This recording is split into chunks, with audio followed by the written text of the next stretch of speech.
ba magalit sa mga bading? Tao rin yung Christian, siyempre masamang magalit yan dahil siyempre hindi naman tayo mga Kristiyano, hindi naman tayo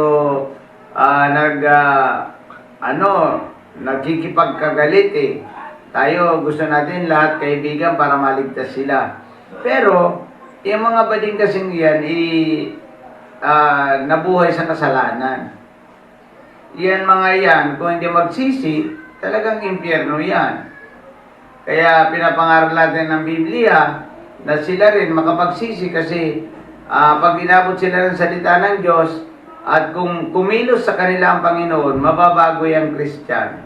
Kaya ang lahat mayroong pag-asa. Christian, mayroong pag-asa ang lahat ng tao. Mapabading, mapatumboy, kahit sino man tao. Buksan natin sa 2 Pedro 3:9. Tingnan natin, Christian, huwag kang alis. Yes. Para maliwanagan ka. Ang lahat ay mayroong pag-asa. Ito nga yung sinasabi ko na ang lahat ay may pag-asa. Yes. Sino kaya ang gusto mong kumanta ng ang lahat ay may pag-asa sa ating anniversary? Lahat ay may pag-asa. Basa. 2 Pedro chapter 3 verse 9. Ang Panginoon ay hindi nagpapabaya sa kanyang pangako, gaya ng inakala ng ilan. Sa halip, nagbibigay siya ng pagkakataon sa lahat, sapagkat hindi niya nais na may mapahamak, kundi ang lahat ay makapagsisi at tumalikod sa kasalanan.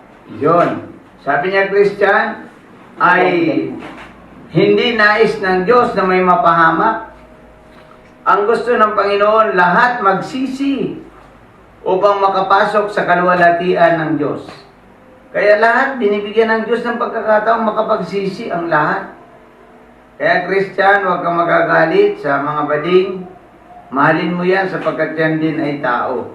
Yan ay nagkamali, kaya mahalin natin. Baka sakaling sila ay makapagsisi, bigyan sila ng Diyos ng tamang pag-iisip, makapagsisi sila sa kanilang mga kasalanan.